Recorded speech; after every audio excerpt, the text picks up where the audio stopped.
Oi pessoal, meu nome é Daniel, este é o canal Literatura e Eu, e hoje eu vim fazer aquele vídeo muito especial, onde eu vou mostrar os meus 10 livros favoritos de 2017, e eu já começo confessando para vocês que este ano foi assim muito difícil fazer essa seleção, isso porque, diferente do ano passado, este ano eu tive assim muitas e muitas leituras incríveis, sensacionais. Conheci muitos livros maravilhosos, tanto que eu fiz muitos vídeos no canal, escrevi muitas resenhas no blog Literatura e Eu, e tudo isso graças ao entusiasmo que todos esses livros despertaram em mim. E foi muito difícil não apenas fazer essa seleção, como manter aquele costume, de classificar os livros por ordem de preferência, como eu sempre faço. Mas eu me esforcei aqui o mais que eu pude, eu acredito que eu consegui, ou mais ou menos, vamos ver aqui. E o que eu posso dizer desses livros é que todos eles são realmente dignos de leitura, porque são livros maravilhosos, livros incríveis, incríveis. E gostaria muito, muito mesmo que vocês buscassem conhecer esses livros. E se vocês puderem ler esses livros, eu posso assegurar que a experiência será no mínimo agradável. Começando então pelo 10º colocado, nós temos aqui Alves e Companhia, do Eça de Queiroz, que foi um autor que eu li muito esse ano. Eu li 4 livros do Eça. Eu li O Mandarim, A Relíquia, O Crime do Padre Amaro e Alves e Companhia. E a verdade é que eu não gostei tanto desses livros quanto de outros que eu já tinha lido do Eça, como O Primo Basílio e Os Maias, que é o meu favorito do Eça. E dos 4 livros dele que eu li esse ano, o Alves e Companhia foi, para mim, o melhor. E essa aqui é uma novelinha póstuma que vai contar a história do Alves, que no dia do aniversário de casamento dele acaba flagrando a mulher nos braços do seu sócio e amigo, Machado. E aí, diante dessa circunstância em que ele tem a sua honra ultrajada, ele se vê na necessidade urgente de limpar a sua honra. E ele tem assim, umas ideias muito excêntricas, muito românticas. Isso porque o Eça vai utilizar esse personagem do Alves também para criticar o romantismo. E é muito interessante como toda essa questão de conveniências e interesses pessoais vão modificar, vão interferir nas decisões tomadas pelo Alves. Isso a partir do momento em que ele começa a refletir sobre a sua situação, sobre as circunstâncias, sobre aquilo que é mais conveniente para ele. Porque, embora ele precise limpar a sua honra, as conveniências, os seus interesses pessoais vêm em primeiro lugar. E eu não quero falar muito desses livros, porque senão o vídeo vai ficar muito longo. E cada um deles tem vídeo aqui no canal, Se você tiver um interesse mais acentuado por qualquer uma dessas obras, é só você conferir aí o link do vídeo que eu vou deixar disponível na descrição desse vídeo. Em 9º lugar, uma mulher dessa escritora italiana, que eu descobri em 2017, e que para mim foi assim, a maior descoberta do ano, a Francesca Lenardon Pilosio, também conhecida como Franca Lenardon, como aparece aqui na capa do livro. E essa escritora italiana, gente, hoje ela está assim, totalmente esquecida. Pouquíssimas coisas se sabem a respeito dela, mas eu fiquei tão encantado, tão maravilhado com esse livro, Uma Mulher, que é uma espécie de romance de memórias, onde você tem a Luísa contando a sua história, desde a infância até os sofrimentos que ela vai passar no seu casamento. E ela conta tudo de uma forma tão intimista, tão delicada, que você sente a presença da Luísa. Eu sentia que ela estava ali perto de mim, contando a história dela para mim. Então, esse foi um livro, assim, aconchegante, sabe? Um livro que faz o leitor se sentir muito bem, porque tem um estilo muito delicado. A autora, ela preza muito por dar muitos detalhes, por dar muitas minúcias dos acontecimentos mais triviais, porque esse é um livro feito a partir de trivialidades, mas a forma que ela dá a essas trivialidades é que é assim o destaque dessa obra, que é realmente muito tocante, muito emocionante, principalmente quando você percebe na personagem Luísa que ela sofre dessa incapacidade de deixar de amar. Em 8º lugar, temos Amor de Mãe, do escritor francês Paul Viala.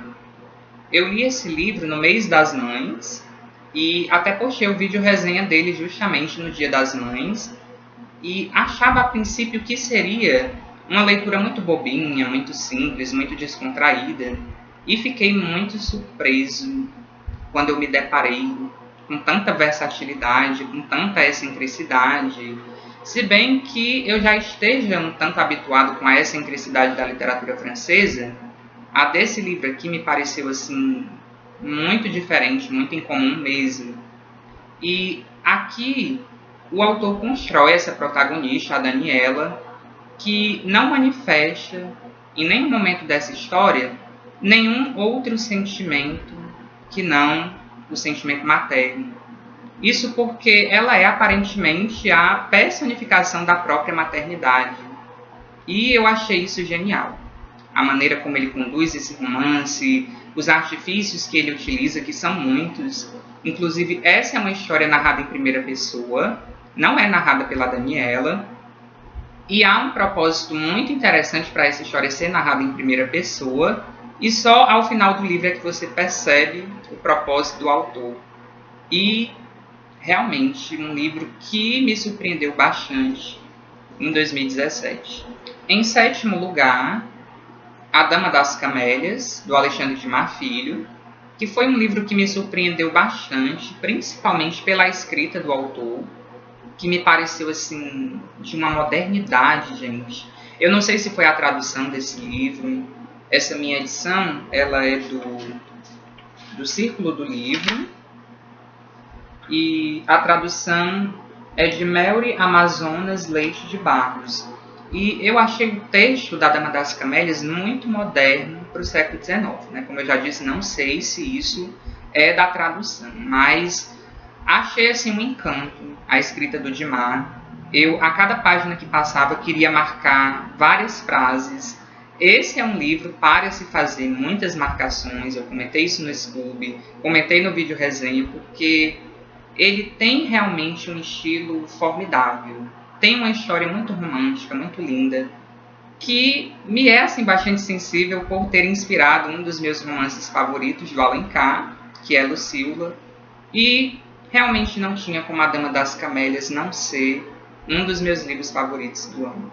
Em 6º lugar, temos O Monge, do escritor inglês Matthew Gregory Lewis, e esse foi o livro mais tenebroso que eu li em 2017, porque esse livro, gente, ele é assim o tempo todo cercado de uma atmosfera diabólica. Isso porque o próprio diabo não deixa de ser um personagem aqui da trama, desde o começo, embora isso fique ainda mais perceptível só depois, com o decorrer da leitura mesmo. Mas o que torna esse romance assim, uma obra magistral mesmo é esse colosso de matéria, de conteúdo que ele enfeixa. E eu até comento na resenha que eu fiz para o Monge que isso é uma qualidade e um defeito ao mesmo tempo.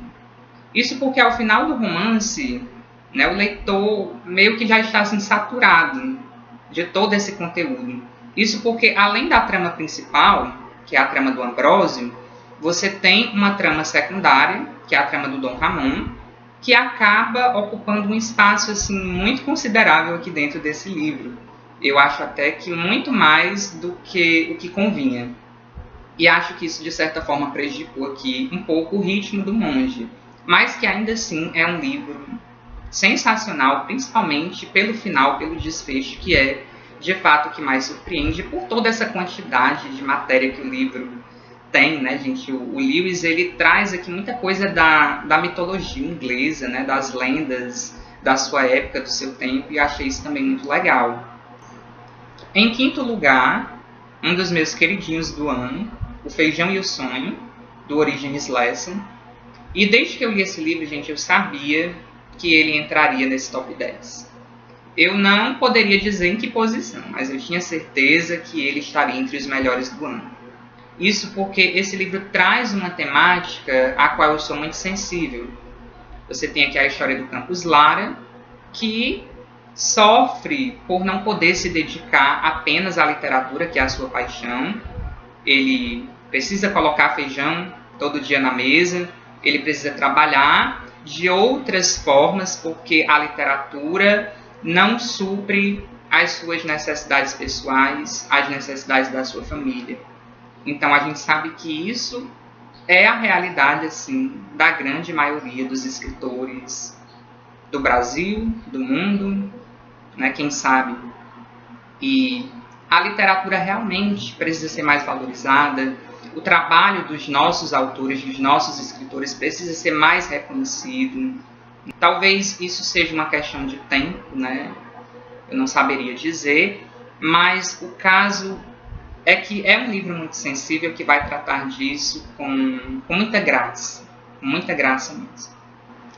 Em quarto lugar, Aves de Arribação, do Antônio Sales, que foi assim uma das últimas leituras do ano e que foi um livro que eu gostei demais mesmo, gente, porque o Antônio Sales construiu uma história bastante cearense, sem ter que recorrer aos horrores da seca, e eu acho que isso já é um grande mérito dele.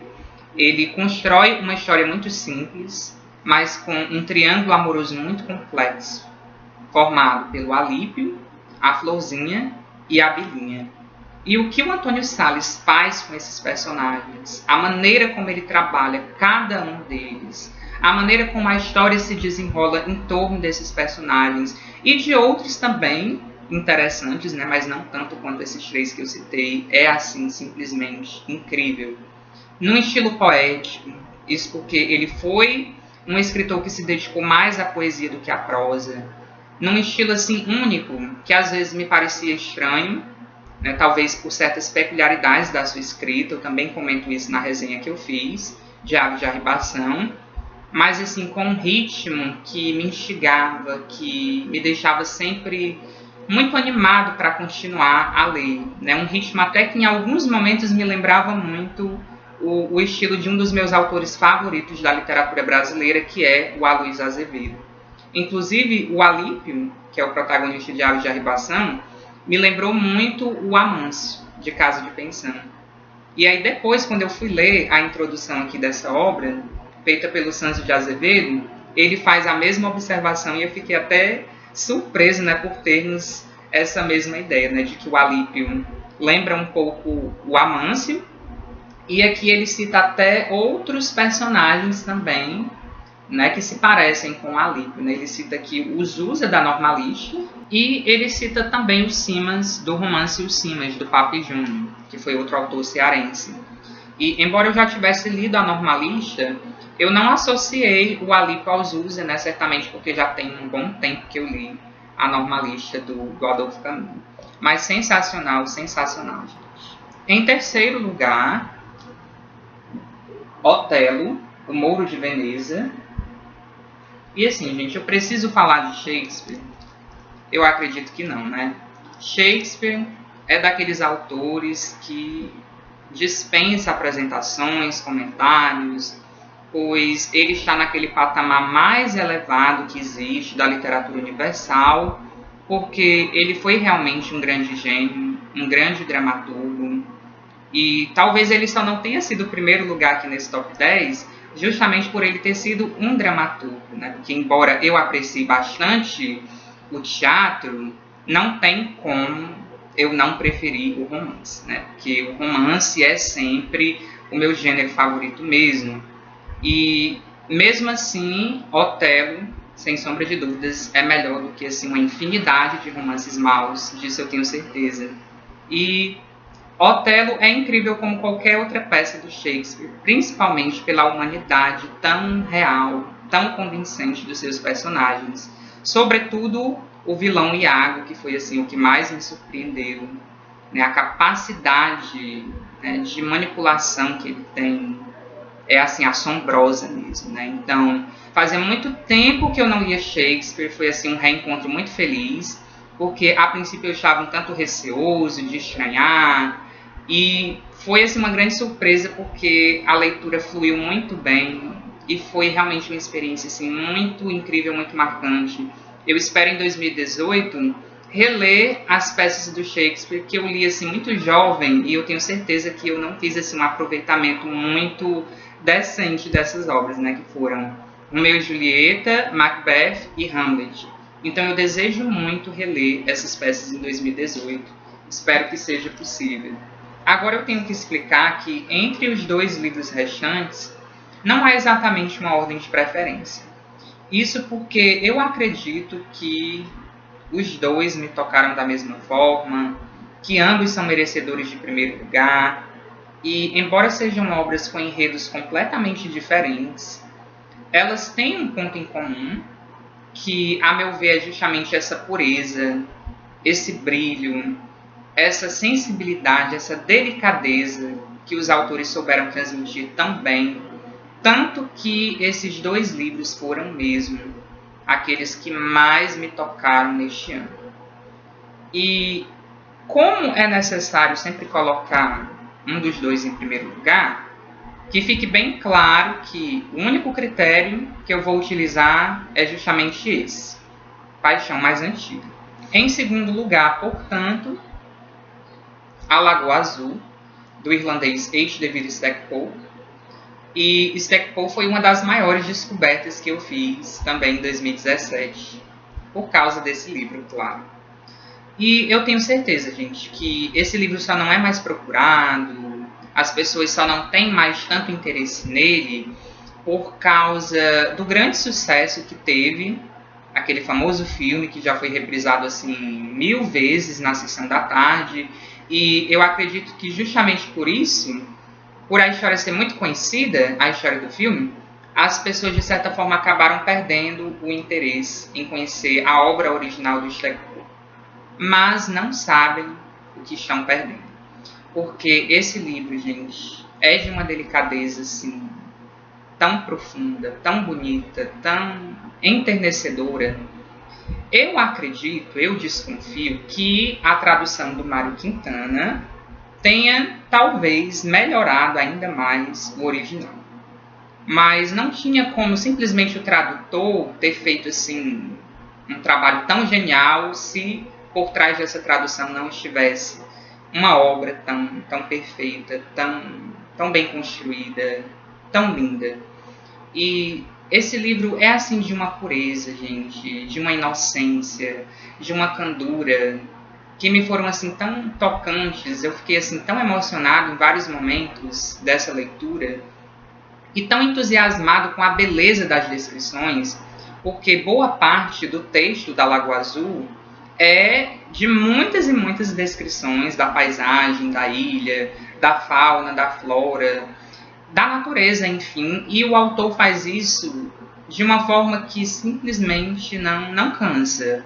Né? Eu geralmente não costumo gostar quando o autor interrompe a história para fazer uma descrição muito minuciosa do cenário, mas aqui ele consegue fazer isso de uma forma tão encantadora, gente, tão brilhante, que eu me entusiasmava com as descrições desse livro. Às vezes parecia que eu estava lendo poesia, porque a impressão da palavra falada era outra, né? Por isso que muitas vezes eu lia em voz alta alguns trechos aqui da Lagoa Azul e fiquei realmente muito maravilhado, muito recompensado com essa leitura, que eu recomendo para todos vocês, porque é simplesmente lindo, lindo, lindo, lindo mesmo. E finalmente, em primeiríssimo lugar, Os Dois Amores, do Joaquim Manuel de Macedo. Vocês sabem que Macedo realmente é uma das minhas paixões literárias mais antigas. Mas eu acredito que esse livro tenha ganho o primeiro lugar, principalmente por duas coisas. A primeira é pela surpresa que ele me trouxe. Isso porque eu acreditava, quando eu peguei esse livro aqui para ler, que seria uma leitura simplesmente agradável, divertida, bem-humorada, que nem tinha sido com O Moço Loiro, que eu li no ano passado.